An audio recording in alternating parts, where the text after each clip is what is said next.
Hello जय हिंद बच्चों, एक बार फिर से स्वागत है आप सभी का आपके अपने यूट्यूब चैनल प्रतिभा क्लासेज पर। आज हम लोग बात करने वाले हैं principle of inheritance and variation को लेकर के, और ये इसका पार्ट 3 होने वाला है। आज की क्लास में हम लोग बात करने वाले हैं जेनेटिक टर्मिनोलॉजी या आप अनुवांशिक शब्दावली बोल सकते हैं, Punnett square and Mendel's law of inheritance.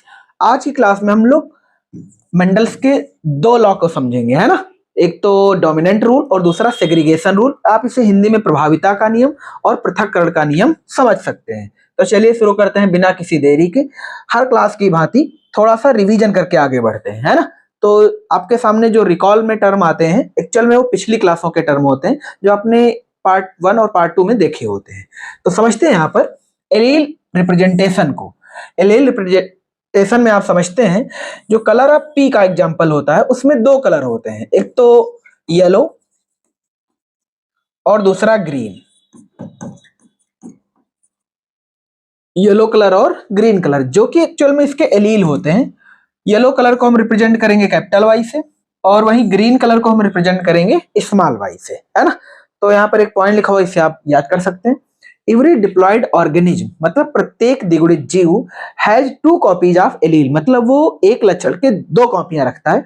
Present for each character मतलब एक कैरेक्टर की 2 कॉपियां रखता है। एग्जाम्पल के लिए और एग्जाम्पल समझ सकते हैं, जैसे कलर ऑफ पी के लिए येलो और ग्रीन, और बीज के आकार के लिए राउंड और रिंकल्ड, आप इसे गोल और झुर्रीदार कह सकते हैं।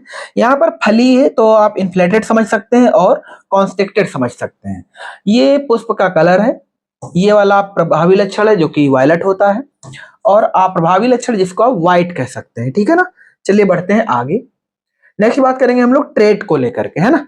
तो ट्रेट्स में एक्चुअल में 2 टाइप होते हैं, एक तो रिसेसिव और अगला होता है डोमिनेंट। रिसेसिव ट्रेट क्या होते हैं?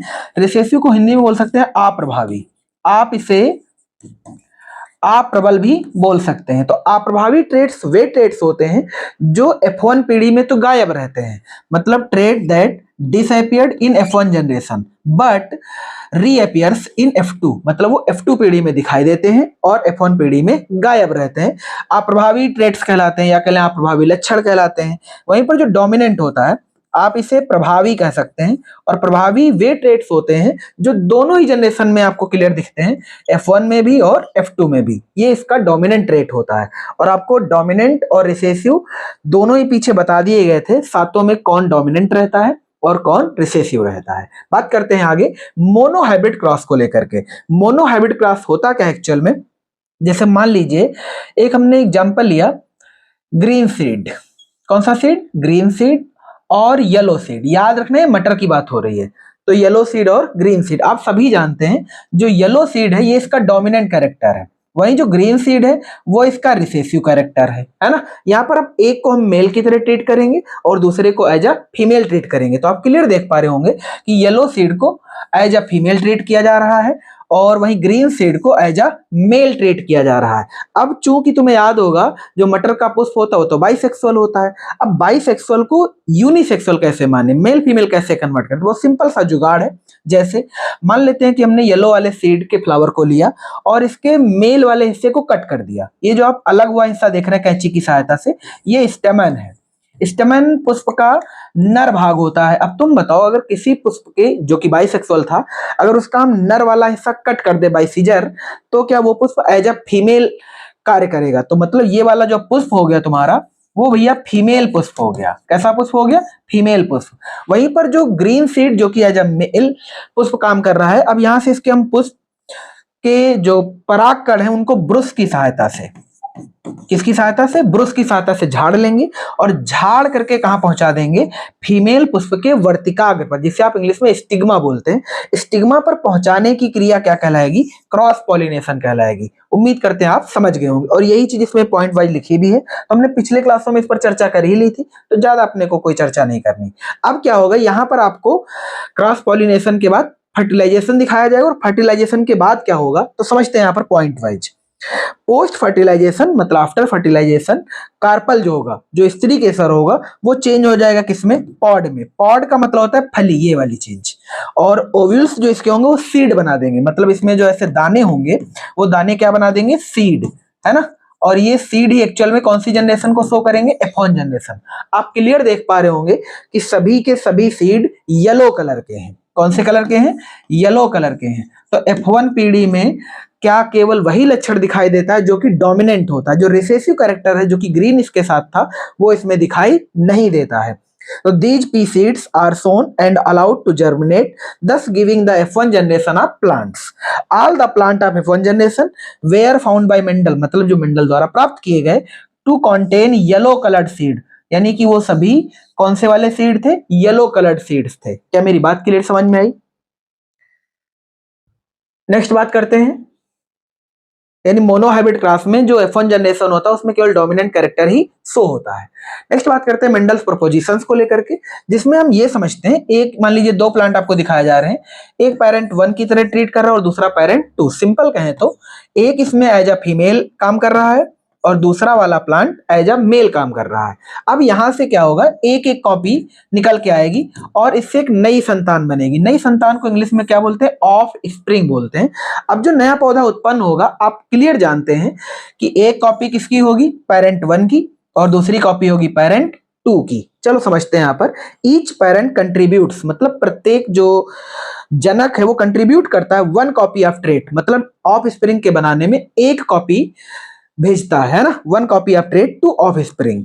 The type of trait copy that the of spring receive decide the overall appearance of spring, मतलब यहाँ ये ट्रेट कॉपी ही ये तय करते हैं कि ऑफ स्प्रिंग किसके जैसा दिखाई देगा। तो सिंपल सी बात है कि जिनका, या पेरेंट 1 या पेरेंट 2 कोई भी हो सकता है, जिसका जो क्या कह सकते हैं ट्रेट डोमिनेंट होगा, मतलब प्रभावी होगा, प्रबल होगा, वही ऑफ स्प्रिंग में दिखाई देगा, और दूसरा जो रिसेसिव होगा वो ट्रेट ऑफ स्प्रिंग में दिखाई नहीं देगा। ये याद रखना है, ठीक है। अब बैक क्रॉस और थोड़ा सा टेस्ट क्रॉस याद कर लेते हैं। तो आपको याद होगा बैक क्रॉस मीन से होता है कि जो F1 पीढ़ी में संतान बनती है, अगर उसका क्रॉस किसी भी जनक से करा दो, F1 पीढ़ी में जो संतान प्राप्त होती है अगर उसका क्रॉस किसी भी पीढ़ी से करा दिया जाए तो वो क्रॉस क्या कहलाता है, बैक क्रॉस कहलाता है। एग्जाम्पल के लिए आप कर सकते हैं, जैसे तने की ऊंचाई के लिए हम ले लेते हैं कैपिटल टी और स्मॉल टी। एज एक हमने मान लिया फीमेल की तरह काम कर रहा है और दूसरा मेल की तरह कार्य कर रहा है, तो यहाँ पर हमने मान लिया कैपिटल टी और स्मॉल टी।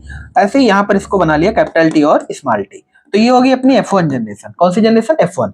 अगर हम F1 जनरेशन की सभी संतानों को ध्यान से, तो सब डोमिनेंट यानी सब हाइब्रिड लंबी संतानें हैं। अगर हम इसका क्रॉस किसी भी जनक से करा दें, चाहे डोमिनेंट वाले से करा दें चाहे रिसेसिव वाले से करा दें, तो जो क्रॉस कहलाएगा वो बैक क्रॉस कहलाएगा। जैसे अगर हम कैपिटल टी का cross capital T small T से करा लें तो भी ये बैक क्रॉस कहलाएगा, या कैपिटल टी और स्मॉल टी का क्रॉस स्मॉल टी और स्मॉल टी से करा दें तो भी ये बैक क्रॉस कहलाएगा। मतलब कोई भी जनक पिक कर लें तो ये बैक क्रॉस कहलाएगा। क्या मेरी बात क्लियर समझ में आई? वहीं पर टेस्ट क्रॉस इसका छोटा सा रूप है। टेस्ट क्रॉस में याद रखना है कि F1 का क्रॉस हमेशा रिसेसिव से करवाते हैं, F1 का क्रॉस हमेशा रिसेसिव से करवाते हैं। Cross of an offspring with the recessive parent plant, यानी F1 पीढ़ी की संतान ले लो और साथ में रिसेसिव वाला ले लो। जैसे कैपिटल टी स्मॉल टी का क्रॉस स्मॉल टी से करा दो तो ये वाला क्रॉस क्या कहलाएगा भैया, टेस्ट क्रॉस कहलाएगा। Test cross is a type of back cross, मतलब जो टेस्ट क्रॉस है वो बैक क्रॉस का ही एक प्रकार है, एक टाइप है। चलिए बात करते हैं आगे। अब हम लोग बात करेंगे मेंडल्स अजम्पशन को लेकर के। सिंपल कहें तो मेंडल्स की मान्यता को लेकर के, है ना। तो अ वैरायटी ऑफ हाइपोथेसिस, मतलब मेंडल ने जो बहुत सारी परिकल्पनाएं दी, एंड टर्म्स यानी कि जो बहुत सारे तथ्य दिए, given by Mendel hundreds of year back still hold true, मतलब वो आज भी सत्य हैं। यानी जो उन्होंने 100 साल पहले रूल बनाए थे अनुवांशिकी को समझने के लिए वो आज भी सत्य हैं। Some of the terms used by him, मतलब कुछ टर्म जो उनको द्वारा यूज किए गए, हैव बीन रिनेम्ड। आप सभी समझते हैं हर पीढ़ी में ये रिनेम करने की चीजें चलती ही रहती हैं। कभी कोई आता है नाम बदल के चला जाता है और वो अपने नाम पर पेटेंट करा लेता है। Have been renamed but the concept is still constant, है ना, या कंसिस्टेंट बोल सकते हैं। यानी जो कॉन्सेप्ट है वो अभी भी कंसिस्टेंट है, स्थायी है। कुछ चीजें बस रिनेम की गई हैं, बाकी जो कॉन्सेप्ट है वो अभी भी वैसा का वैसा, जो किसने बताया था, मेंडल्स ने। ठीक है, चलिए बात करते हैं आगे। जैसे कैरेक्टर को तो अभी भी कैरेक्टर ही बोला जाता है। एग्जाम्पल के तौर पर कलर ऑफ पी, क्योंकि कलर ऑफ पीक में ही तुमने क्रॉस करवाया था, इसलिए बार बार ये कैरेक्टर लिखा जाता है। हालांकि कोई भी कैरेक्टर हो सकता है, जैसे फ्लावर का कलर हो सकता है, फ्लावर की स्थिति हो सकती है ना, पॉड की कलर हो सकता है, पॉड में बीजों के आकार का कलर हो सकता है ना, आकार हो सकता है, बीज पत्र का रंग हो सकता है, कई सारे। वहीं पर हम ट्रेट की बात करें तो ट्रेट को चेंज करके क्या रख दिया गया है, एलील। यानी कैरेक्टर को तो कैरेक्टर ही बोला जाता है, बट ट्रेट को आजकल क्या बोला जाता है, एलील बोला जाता है। आप इसी कंप्लीट नाम एलिलोमार्फ या युग्म विकल्पी के नाम से इसे जानते हैं। वहीं बात करें अगर फैक्टर की, यानी जिसको मेंडल ने फैक्टर बोला था उसको आज क्या बोला जाता है, जीन बोला जाता है। और इस जीन शब्द का ही खोजकर्ता कौन है, जोहानसन, है ना। यानी मेंडल ने जिसको कारक बोला था उस कारक का ही नाम बदल करके जोहानसन ने क्या रख दिया था, जीन रख दिया था, नो डाउट, है ना। और ये जो फैक्टर या जीन होता है वो यूनिट ऑफ हेरिडिटी होता है। क्या मेरी बात समझ में आ गई सभी को? यानी आनुवंशिकता की इकाई क्या कहलाती है, जीन, है ना। और ट्रेट के एग्जाम्पल समझ सकते हैं, येलो और ग्रीन। आप इसे एलील बोल सकते हैं, ये एक एलील है और ये एक एलील है। क्या मेरी बात क्लियर समझ में आई? चलिए बात करते हैं आगे। अब हम बात करेंगे जेनेटिक टर्मिनोलॉजी को लेकर के। जेनेटिक टर्मिनोलॉजी का सिंपल मतलब ये है कि मेंडल ने अपने प्रयोग में जो शब्दावली यूज की वो क्या थी उसको समझ लेते हैं।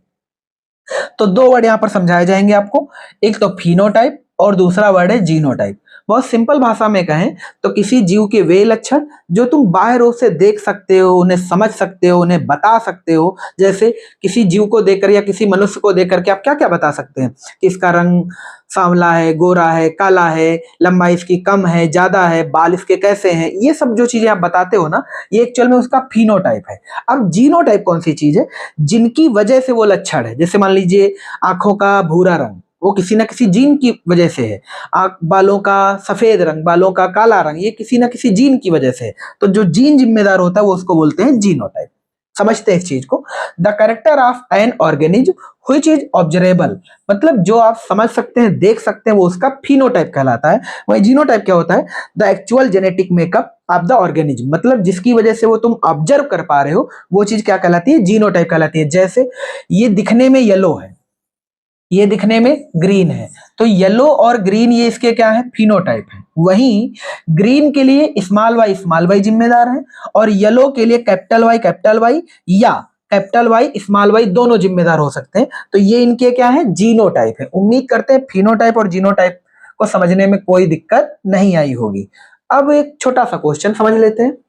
Combination of alleles in an organism, मतलब कॉम्बिनेशन ऑफ एलील जीवों में क्या कहलाता है? ऑप्शन है आपके genotype, phenotype, factor, all of the above. आपको याद हो अभी अभी तो आपने पढ़ा है, कॉम्बिनेशन ऑफ एलील क्या कहलाता है, जीनोटाइप कहलाता है। एग्जांपल के लिए पीले होने के लिए कैपिटल वाई या कैपिटल वाई स्मॉल वाई जिम्मेदार होता है। वहीं सीड के ग्रीन होने के लिए स्मॉल वाई जिम्मेदार होता है। उम्मीद करते हैं ये बात आपको क्लियर समझ में आई होगी। तो combination of alleles in an organism called genotype, क्या कहलाता है, जीनोटाइप, है ना। अब बात करते हैं हम लोग पुनेट स्क्वायर की। पुनेट एक वैज्ञानिक है जिन्होंने एक चेकर बोर्ड की स्थापना किया, ये कह लें क्रॉस करते समय उस चेकर बोर्ड की आवश्यकता पड़ती, बस उसी को डिजाइन किया है। इनका नाम है पुनेट, है ना, आरसी पुनेट बोलते हैं, है ना, आरसी पुनेट। तो इनका पुनेट ही नाम फेमस है, ये याद रखना, ठीक है। तो जो पुनेट चौखाना बोला जाता है, पुनेट चेकर बोर्ड बोला जाता है, वो इन्हीं के नाम पर पेटेंट है। समझते हैं इस चीज को। पुनेट स्क्वायर, पुनेट वर्ग कह सकते हैं आप। It is a graphical representation to calculate the probability of all possible genotype of offspring in a genetic cross, मतलब क्रॉस करते समय किसी जीव के जो जीनोटाइप, पॉसिबल जीनोटाइप काउंट करने होते हैं वो पुनेट स्क्वायर की मदद से किए जाते हैं। इनका पूरा नाम है रेजिनाल्ड क्रुंडल करके बोल सकते हैं, पुनेट। तो आप कुछ नहीं भैया याद करो, आरसी पुनेट याद कर लो, RC Punnett. And English genetics, मतलब ये इंग्लिश अनुवांशिकी थे, came up with the Punnett square in 1905, मतलब इन्होंने पुनेट स्क्वायर बनाया और कौन से सन में बनाया, 1905 में बनाया। ये होता क्या है, काम कैसे करता है, वो अगली स्लाइड पे समझते हैं। क्या समझते हैं, क्रिएटिंग अ पुनेट स्क्वायर, है ना। अब पुनेट स्क्वायर को हम डिजाइन कैसे करेंगे, बनाएंगे कैसे, first step, second and third, 3 step में आप समझ जाओगे। पहला पॉइंट है अ चेकर बॉक्स इज ड्रॉन, मतलब कुछ ऐसे बनाया जाता है। हेंस, पहला पॉइंट है, hence Punnett square method is also known as checker board method, मतलब पुनेट स्क्वायर को एक दूसरे नाम से भी जानते हैं जिसको आप चेक बोर्ड मेथड कह सकते हैं। ये सिमिलर वैसे ही होता है जैसे आपने चेस के बोर्ड पर खाने देखे होंगे। Second step, possible male and female gametes are written on top row and left column. तो ये वाली जो इसको बोलते हैं टॉप रो,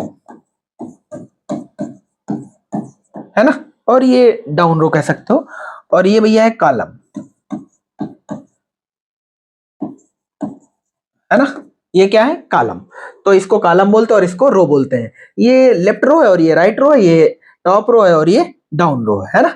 तो सेकंड स्टेप क्या है, possible male and female gametes are written on top row and left column. ये हमेशा याद रखना कि टॉप रो या कॉलम में हम किसी को भी लिख सकते हैं। जैसे यहां पर ध्यान से हो तो टॉप रो में किसको दिखाया गया, फीमेल गैमेट को। ऐसा बिल्कुल नहीं कि आप फीमेल ही दिखा सकते हैं, आप मेल को भी टॉप रो में दिखा सकते हैं। बस ये करना होता है कि एक कॉलम में मुझे रखना होता है मेल को और दूसरे में किसको रखना होता है, फीमेल को। क्या मेरी बात क्लियर समझ में आई ना।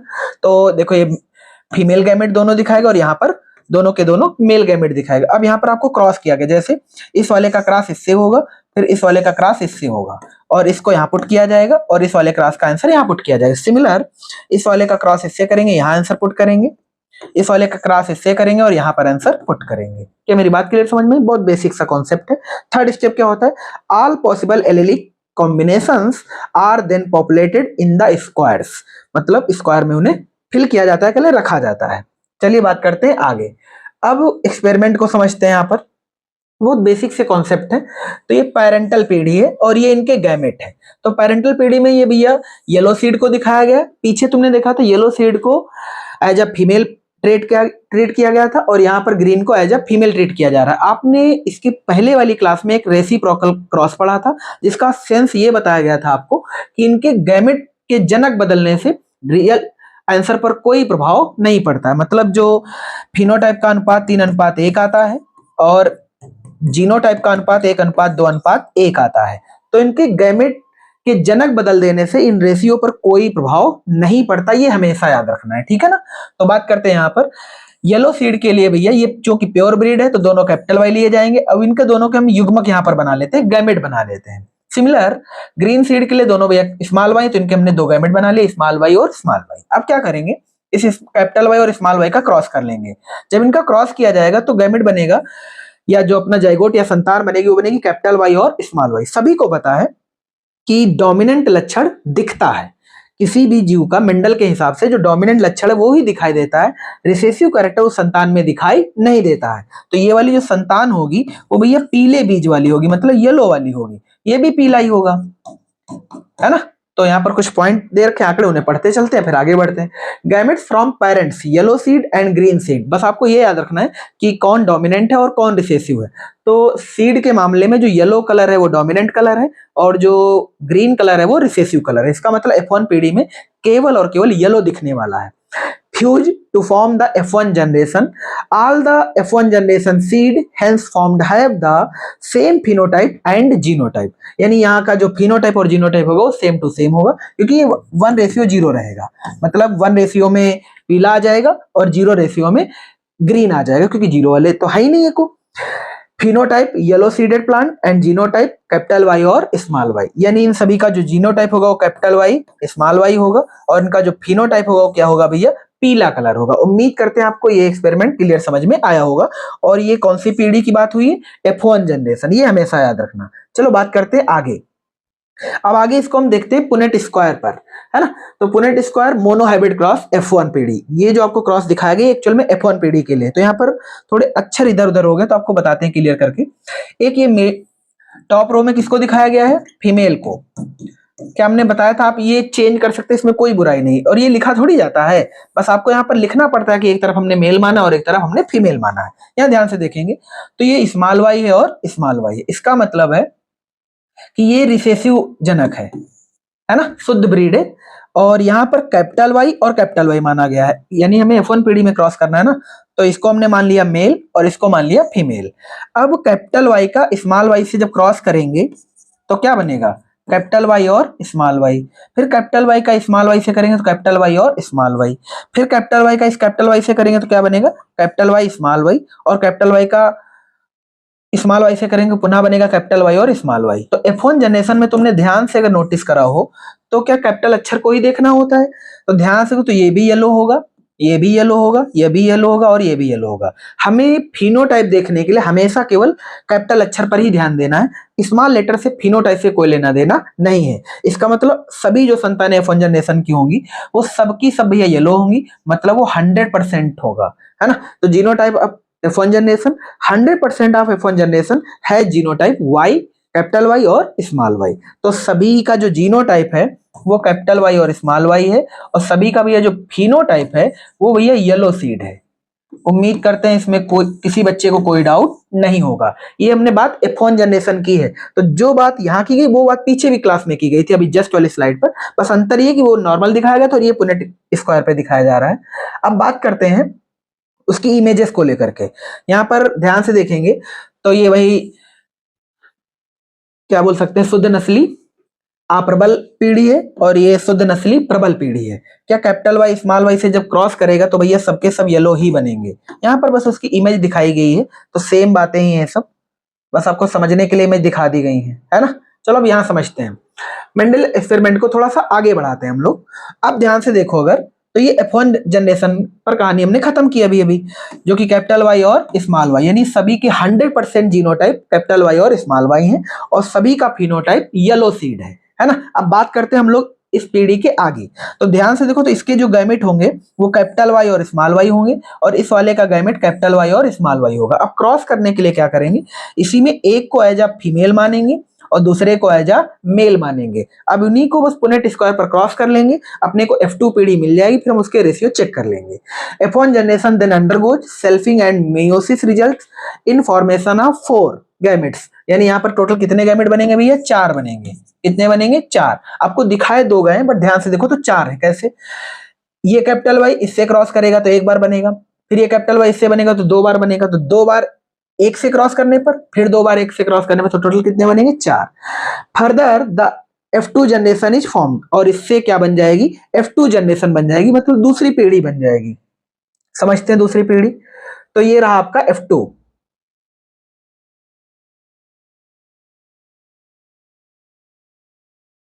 या F2 पीढ़ी को समझते हैं, है ना। तो F2 पीढ़ी में ध्यान से देखो तो कैपिटल वाई स्मॉल वाई और कैपिटल वाई स्मॉल वाई के बीच मुझे क्रॉस करना है। सिंपल कहें तो इसको अलग से बना देते हैं, चलो, क्योंकि उसमें क्लियर दिख नहीं रहा है। ऐसे यहाँ एक तरफ मान लेते हैं फीमेल और दूसरी तरफ मान लेते हैं male. Capital Y small Y, capital Y small Y, दोनों के दोनों गैमेट सेम है, क्रॉस कर लेते हैं। ये बन जाएगा भैया कैपिटल वाई, ये बन जाएगा कैपिटल वाई स्मॉल वाई, ये भी बन जाएगा कैपिटल वाई स्मॉल वाई, और ये बन जाएगा स्मॉल वाई। इस पीढ़ी का भैया नाम रखा जाएगा F2। क्या नाम रखा जाएगा, F2। अगर आप इनके कलर बता सको मुझे, तो देखो याद रखना है हमेशा, जब फिनोटाइप लिखना होता है तो हम केवल कैपिटल या पहले अक्षर पर ही ध्यान देते हैं। क्या अगर हम इसका फिनोटाइप लिखना हो मुझे, तो बोलो क्या लिखेंगे, ये भी वाई, ये भी वाई, ये भी वाई, और यहाँ स्मॉल वाई है, तो ये वाले 3 क्या होंगे, येलो कलर। कैसे होंगे, येलो कलर में। और ये स्मॉल वाई तो ये तो ग्रीन कलर में हो गया, तो ये 3:1 हो जाएगा। वहीं अगर मुझे जीनोटाइप लिखना होता तो ये सबसे अलग है, कैपिटल वाई, इसके जैसा इसमें कोई नहीं है, तो वो 1 है रेशियो में। कैपिटल वाई स्मॉल वाई कितने रेशियो में, 2, और स्मॉल वाई 1 रेशियो में। तो इसका जीनोटाइप निकलेगा 1:2:1 एंड फिनोटाइप निकलेगा 3:1। यानी कि मेंडल के मोनोहाइब्रिड क्रॉस में F2 पीढ़ी का जो फिनोटाइपिक और जीनोटाइपिक रेशियो आता है वो परमानेंट याद कर लेना है। फिनोटाइपिक 3:1 आया है और जीनोटाइपिक 1:2:1 आया है। चलिए बात करते हैं आगे। अब रिटर्न उसी को आगे दिखाया जा रहा है, तो यहाँ पर हम रिजल्ट पढ़ देते हैं। जीनोटाइप ऑफ F2 जनरेशन, क्या 25% तुमने देखा था कैपिटल वाई थे, 25% कैसे, कैपिटल वाई, और 50% कैसे थे, कैपिटल वाई और स्मॉल वाई। वहीं पर 25% कैसे थे, स्मॉल वाई और स्मॉल वाई। परसेंटेज उम्मीद करते निकालना सभी जानते हैं। देखो हर कॉलम या हर खांचा इसमें 25% को शो कर रहा है, सब 25% है। तो तुम बताओ क्या ये दोनों एक जैसे नहीं थे, कैपिटल वाई स्मॉल वाई, तो ये हो गया भैया 50%। ये कैपिटल वाई एक सिंगल था तो ये 25%, स्मॉल वाई सिंगल था तो ये 25%। उम्मीद करते हैं परसेंटेज में वैल्यू आपको समझ आई होंगी। अब बात कर लेते हैं इमेजेस के रूप में। इमेजेस के रूप में ध्यान से देखेंगे तो क्या 75%, 3 अनुपात में येलो कलर बनता है और 1 अनुपात में ग्रीन बनता है, तो 3:1। इसका एक फिनोटाइप दिखाया गया आपको, ये क्या है आपका फिनोटाइप। तो अगर रेशियो बोलना चाहो तो हम बोल सकते हैं 75% इज टू 25%। उम्मीद करते हैं क्लियर समझ में आया होगा। यही चीज यहाँ पे लिखी भी गई है। Phenotype of F2 generation, 75% of F2 generation has phenotype yellow seeds या येलो पी कह सकते हो आप। 25% of F2 generation has phenotype green pea. मतलब F2 जनरेशन में 25% संतानें जो शुद्ध नस्ली अप्रभावी दिखाई देती, बाकी की भैया सब शुद्ध नस्ली प्रभावी वाली होती है। ठीक है ना। तो प्रबल लक्षण पीला था, अप्रबल लक्षण ग्रीन था। तो 3 अनुपात में प्रभावी लक्षण और 1 अनुपात में अप्रभावी लक्षण। चलिए बात करते हैं आगे। यहाँ पर आप क्लियर देख पाएंगे, एक ही स्लाइड पर सब कुछ दिखा दिया गया है। ये भैया पेरेंटल पीढ़ी है, जिसे आप पी बोल सकते हैं। यहाँ से जब गैमेट बनाया गया, गैमेट बना करके फिर क्रॉस करा गया। जब क्रॉस करा गया भाई, ये F1 पीढ़ी हो गई। F1 पीढ़ी में सभी की सभी संतानें डोमिनेंट होती, मतलब सभी प्रबल लक्षण वाली उत्पन्न होंगी। यहाँ पर अपना प्रबल लक्षण है येलो, तो आपको येलो येलो ही दिखाए गए हैं। नेक्स्ट बात करते हैं, फिर से इनके हम गैमेट बना लेते हैं। Capital Y small Y, capital Y small Y. अब इनके बीच जब क्रॉस कराया जाता है तो आप देख पाएंगे 3 संतानें आपको येलो कलर में दिखाई देंगी। सिंपल कहे तो 75%, पर थोड़ा सा चेंज है। ये शुद्ध ब्रीड की है येलो कलर में, और ये दोनों हाइब्रिड हैं। ये कैसी है? हाइब्रिड। तो 25% शुद्ध ब्रीड, 50% हाइब्रिड ब्रीड और 25% शुद्ध ब्रीड तो है, बट ये अप्रभावी और ये प्रभावी है। तो finally the F2 generation is obtained phenotype 3 yellow is to 1 green. मतलब जो फिनोटाइपिक रेशियो होगा वो 3:1 होगा, एंड जो जीनोटाइप होगा वो 1:2:1 होगा। यानी ये सबसे अलग है, ये दो एक जैसी है और ये सबसे अलग है। तो 1 अनुपात 2 अनुपात 1। उम्मीद करते हैं सभी को मोनो हाइब्रिड क्रॉस समझने में कोई दिक्कत नहीं हुई होगी। अच्छा, इन्हीं दोनों क्रॉसों से आपको बता देते हैं कि 2 रूल लिखे जाते हैं। F1 पीढ़ी से डोमिनेंट रूल और F2 पीढ़ी से सेग्रीगेशन रूल पढ़ाया जाता है। ठीक है, तो चलिए समझते हैं इस चीज को। रिटर्न वही चीज लिखी हुई है, आप इसे देख सकते हैं, इसमें कोई बड़ी बात नहीं है यार। तो जीनोटाइप रेशियो कैसे निकाला जाता है? Observe genotype and all possible genotype. ठीक है ना, तो इनसे रेशियो निकाल सकते हैं आप। अब बात करते हैं हम लोग आगे फिनोटाइपिक रेशियो को। फिनोटाइपिक रेशियो ऐसे निकाला जाता है, ऑब्जर्व फिनोटाइप बटे में ऑल पॉसिबल फिनोटाइप। ठीक है ना, तो टोटल ऑब्जर्व फिनोटाइप कितने थे? 3, और ऑल पॉसिबल फिनोटाइप कितने थे? 4। तो 3/4। ठीक है ना। ऐसे ही येलो और ग्रीन का आप रेशियो चेक कर सकते हैं, 3:1 आएगा, जो कि आप इमेजेस में भी क्लियर देख पा रहे होंगे। ठीक, आपको सिर्फ याद करना है कि फिनोटाइप F1 पीढ़ी का क्या रहता है और जीनोटाइप F1 पीढ़ी का क्या रहता है। डाई हाइब्रिड क्रॉस का अलग होता है, वो आपको अगली क्लास में बताया जाएगा। यहाँ पर ये रूल याद रखना केवल सीड के लिए ही नहीं था। मेंडल का 7 में से कोई एक लक्षण तो मुझे पिक करना था, तो हमने मान लो ये वाला पिक करके एक्सपेरिमेंट कर लिए। अब जो रिजल्ट येलो सीड और ग्रीन सीड में आया है ना, सेम भैया रिजल्ट 7 कैरेक्टर के लिए आएंगे। जैसे येलो का रेशियो कितना था? 3, ग्रीन का कितना था? 1। ऐसे ही अगर हम गोल और झुर्रीदार बीजों के बीच क्रॉस करवा दें तो जो राउंड बीज होंगे वो 3 अनुपात में होंगे और झुर्रीदार 1 अनुपात में होंगे। ऐसे एग्जांपल के और ले सकते हैं कि अगर हम पुष्पों का रंग ले लें तो वायलेट कलर भैया 3 अनुपात में होगा और व्हाइट कलर 1 अनुपात में होगा। ये बात सभी लक्षणों के लिए सत्य है, बस यही बात इसमें बताई गई है। Mendel tried out the cross between plants differing in other traits. मतलब केवल एक ही लक्षण नहीं, सभी लक्षणों को लेकर के देखा। सिमिलर रिजल्ट्स, मतलब हर बार रिजल्ट सेम आ रहा था। Were obtained with the other traits that the studies only one of the parental traits was expressed in the F1 generation, while at the F2 stage both the traits were expressed in the ratio is 3:1. The contrasting traits, मतलब विपरीत जो विरोधी लक्षण होते हैं, did not show any blending at either F1 और F2 stage. मतलब जो ब्लेंडिंग थ्योरी थी यहाँ पर मेंडल ने उसको गलत साबित कर दिया और यहाँ पर ये क्लियर कर दिया कि कहीं पर भी ब्लेंडिंग थ्योरी काम नहीं करती, ना तो F1 स्टेज में और ना ही F2 स्टेज में। उम्मीद करते हैं ये बात क्लियर समझ में आई होगी। नेक्स्ट बात करते हैं हम लोग पुनेट स्क्वायर को टेस्ट क्रॉस और बैक क्रॉस में यूज कर लेते हैं। तो बहुत बेसिक सा कॉन्सेप्ट है, क्रॉस करना तो आता ही है अपने को। तो चलो भैया टेस्ट क्रॉस की बात कर लेते हैं। तो टेस्ट क्रॉस में क्रॉस करते समय 2 पैटर्न आते हैं, एक तो होमोजाइगस पैटर्न हो सकता है और दूसरा हो सकता है हेट्रोजाइगस। अब हेट्रोजाइगस को आप इधर देख पा रहे होंगे, जिसमें साफ साफ मेंशन किया गया है, एक तो ये जनक है कैपिटल वाई और स्मॉल वाई। इधर का अपना जो जनक है वो है small Y small Y small Y और ये स्मॉल वाई। ठीक है, ये यहां से इरेज कर देते हैं, ऊपर नीचे हो गया। तो अब क्रॉस कर लेते हैं। इधर के जनक के नाम है, यहाँ चलो अलग से लिख देते हैं, कैपिटल वाई और कैपिटल सॉरी स्मॉल वाई, यहाँ कैपिटल वाई और स्मॉल वाई क्रॉस कर लेते हैं। कैपिटल वाई का स्मॉल वाई से करेंगे तो ये चीज बनेगी कैपिटल वाई और स्मॉल वाई। स्मॉल वाई का स्मॉल वाई से करेंगे तो स्मॉल वाई बनेगा। वहीं स्मॉल वाई का पुनः कैपिटल वाई से करेंगे तो कैपिटल वाई स्मॉल वाई बनेगा, और स्मॉल वाई का स्मॉल वाई से क्रॉस करेंगे तो ये बनेगा स्मॉल वाई स्मॉल वाई। उम्मीद करते हैं आपको क्रॉस क्लियर समझ में आया होगा। ये तो हो गया हेट्रोजाइगस। अब बात कर लेते हैं होमोजाइगस की। होमोजाइगस में भी ये क्रॉस कर लेते हैं तो ये कैपिटल वाई, ये कैपिटल वाई, यहाँ ये स्मॉल वाई है और ये स्मॉल वाई है, ठीक है, इनको अलग लिख देते हैं। चलो यहाँ समझते हैं, क्रॉस कर लेते हैं। अब कैपिटल वाई का स्मॉल वाई से करोगे तो कैपिटल वाई स्मॉल वाई प्राप्त होगा, और फिर से कैपिटल वाई का स्मॉल वाई से करेंगे। ये होमोजाइगस है ना, तो थोड़ा सा गलत लिख गया यार, ये हो जाएगा भैया स्मॉल वाई और स्मॉल वाई। नहीं ठीक तो है यार, ये यार गलत ही है ना। ये एक्चुअल में कैपिटल वाई है, तो कैपिटल वाई और small Y, capital Y small Y, ये कैपिटल वाई और ये स्मॉल वाई है, तो कैपिटल वाई स्मॉल वाई, और यहाँ पर भी क्या बनेगा कैपिटल वाई और स्मॉल वाई। अब यहाँ पर रेशियो चेक कर सकते हो, तो जब होमोजाइगस पेरेंट्स होंगे तो 100% of offspring are yellow. Yellow का मतलब यहाँ पर डोमिनेंट कलर को शो कर रहा है। आप जो भी डोमिनेंट लक्षण ले लेंगे वो ही दिखाई देगा। जैसे अगर तुमने पुष्पों के रंग लिए होते ना तो येलो की जगह पे लिखा जाता वायलेट, है ना। अगर तुमने तने की ऊंचाई ली होगी तो येलो की जगह पे लिखा जाता टॉल, है ना। Test plant is homozygous dominant, मतलब इसमें जो टेस्ट प्लांट होगा वो होमोजाइगस डोमिनेंट होगा। वहीं पर अगर तुमने पेरेंट्स को लिया है एज अ हेट्रोजाइगस तो क्या होगा, तो 50% of offspring are yellow and 50% offspring are green, जो कि रिजल्ट में आप देख पा रहे होंगे। क्या ये भी ग्रीन है, ये भी ग्रीन है स्मॉल वाई वाले, और ये दोनों भैया कैपिटल वाई वाले हैं, तो भैया ये 50% कैसे हैं, येलो, क्योंकि यहाँ पर कैपिटल अक्षर प्रभावी है।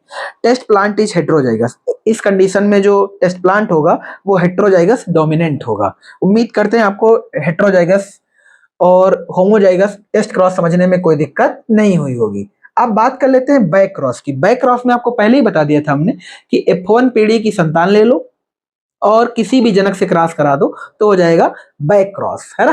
तो कैपिटल वाई स्मॉल वाई, क्या ये अपना F1 पीढ़ी है? कौन सी पीढ़ी है? F1। अब इसका क्रॉस किसी से भी करा दो, चाहे कैपिटल वाई से करा लो, चाहे स्मॉल वाई से करा लो। तो यहाँ पर कराया जा रहा है कैपिटल वाई से, तो गलत बन गए हैं। कैपिटल वाई स्मॉल वाई, क्या ये F1 पीढ़ी है? है ना। अब इसका हम क्रॉस कराएंगे किसी भी जनक से, तो मान लेते हमने कैपिटल वाई से करा लिया,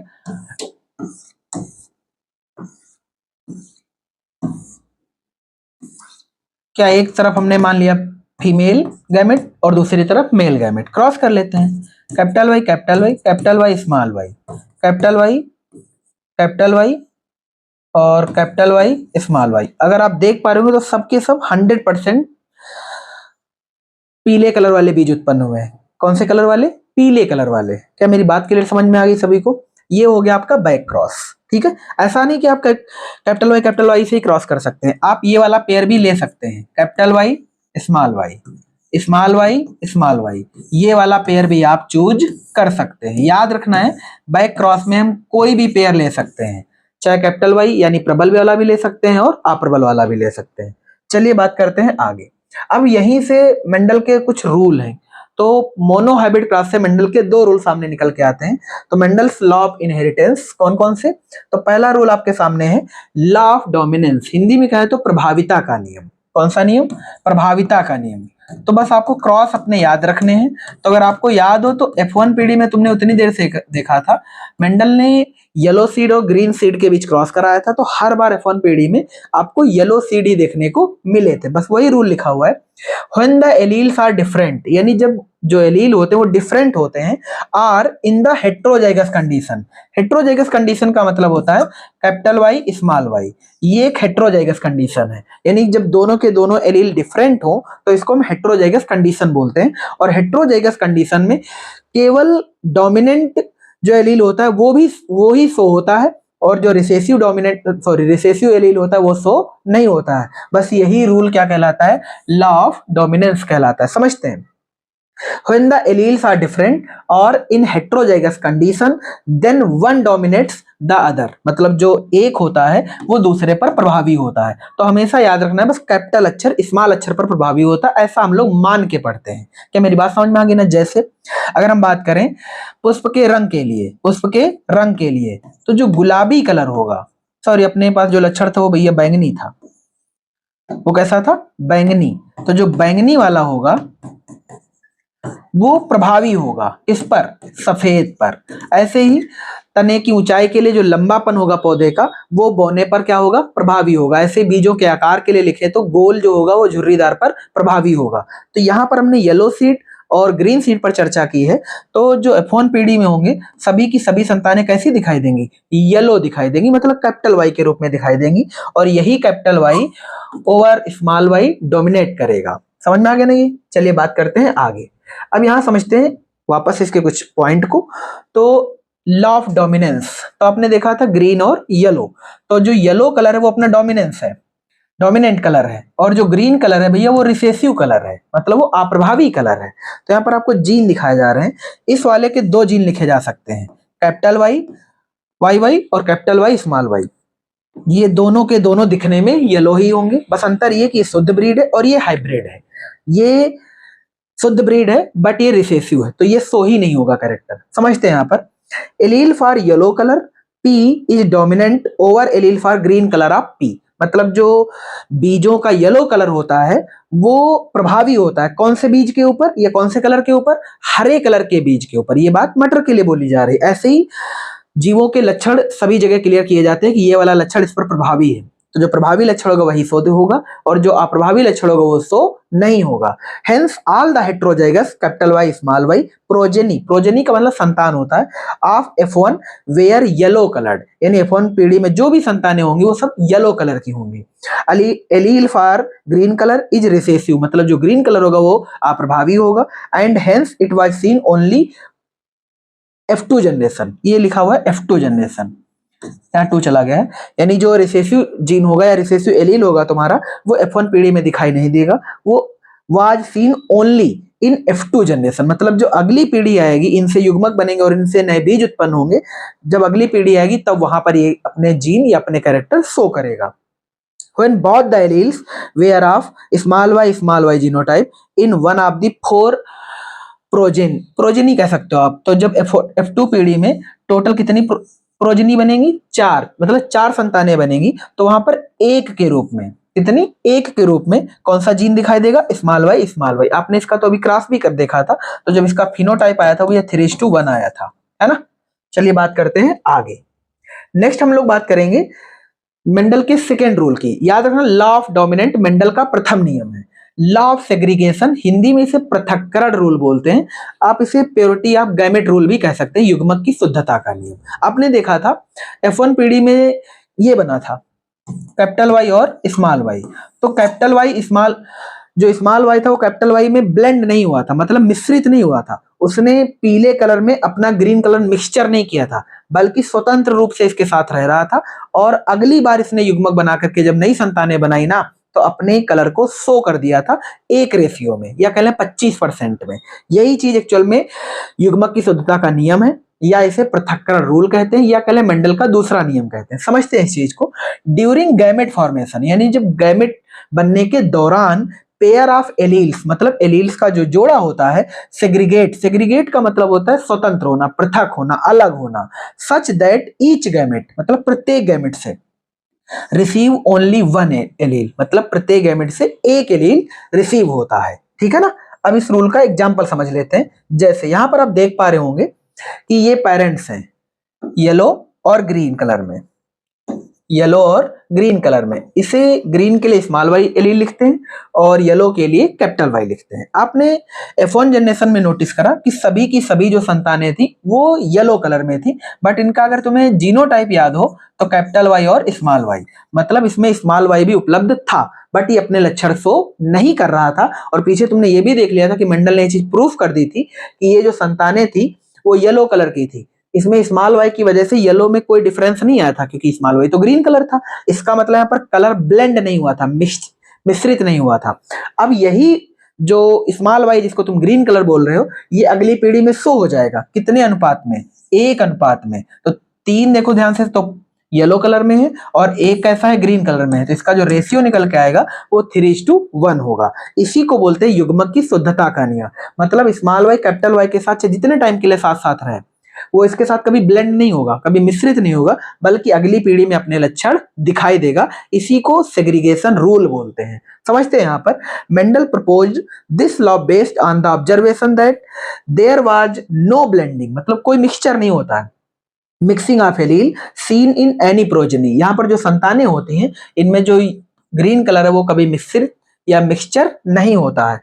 the parents contain 2 alleles before gamete formation, the alleles segregate, मतलब गैमेट बनने से पहले किसी भी जनक के पास, यानी F1 पीढ़ी की बात हो रही है, किसी भी जनक के पास 2 एलील होते हैं, है ना। अब क्या होगा, gamete formation, the allele segregate, अब जो एलील होगा स्मॉल वाई वो अलग हो जाएगा, वो पृथक हो जाएगा from each other such that a gamete receive only one of the 2 alleles, मतलब 2 में से कोई एक एलील ही रिसीव होगा और यही जाकर के एक अनुपात में अपनी लक्षण को शो कर देगा F2 पीढ़ी में। यानी F1 पीढ़ी में रिसेसिव कैरेक्टर शो नहीं होते हैं, F2 पीढ़ी में ये शो हो जाते हैं। इसी को बोलते हैं सेग्रीगेशन रूल। चलिए बात करते हैं आगे, इसको थोड़ा सा और समझ लेते हैं। यहाँ पर आप देख पा रहे होंगे ये F1 पीढ़ी का पेरेंट्स है ना, और ये होमोजाइगस पेरेंट है। तो समझते हैं यहाँ पर, तो इसके अगर हम गैमेट बनाए तो क्या बनेंगे बोलो, क्या कैपिटल वाई और स्मॉल वाई, वहीं इसके सारे के सारे गैमेट कैपिटल वाई और कैपिटल वाई के रूप में दिखेंगे। A homozygous parent produce similar gametes, अगर कोई पेरेंट्स होमोजाइगस है तो उसके भैया सभी के सभी गैमेट कैसे होंगे, सिमिलर, जैसा कि आप यहाँ देख पा रहे होंगे, क्योंकि ये वाला पेरेंट्स होमोजाइगस है, यानी दोनों के दोनों एलील एक जैसे हैं। ये वाला जो भैया पेरेंट्स है वो हेट्रोजाइगस है, क्योंकि इसका एक एलील कैपिटल के रूप में है और दूसरा स्मॉल के रूप में है। While a heterozygous one produce 2 kinds of gametes, मतलब जो हेट्रोजाइगस पेरेंट होता है वो 2 टाइप के गैमेट बनाता है। कौन कौन से, एक तो कैपिटल वाई और दूसरा small Y, 1 allele in equal proportion, है ना, each having 1 allele in equal proportion, ये याद रखना होता है। चलिए बस इसी के साथ ये क्लास खत्म होती है। एक क्वेश्चन आपके लिए है, वो आपके सामने है, वो ये है, according to law of dominance in a pair of dissimilar alleles, है ना। तो ऑब्जेक्ट आपके ऑप्शन है, 1 allele dominates the other, both the alleles dominate each other, 1 allele mask the other, और डी ऑप्शन है both A and C। अगर आपको इस क्वेश्चन का आंसर क्लियर समझ में आ जाए तो आप इसे कमेंट बॉक्स में पिन जरूर कर देना, ठीक है ना। फिर मिलते हैं आपको नेक्स्ट वीडियो में, तब हम लोग बात करेंगे डाई हाइब्रिड क्रॉस को लेकर के। वीडियो पसंद आए तो अपने दोस्तों को शेयर करना बिल्कुल भी ना भूला करें। मिलते हैं नेक्स्ट वीडियो में। Thanks for watching. जय हिंद।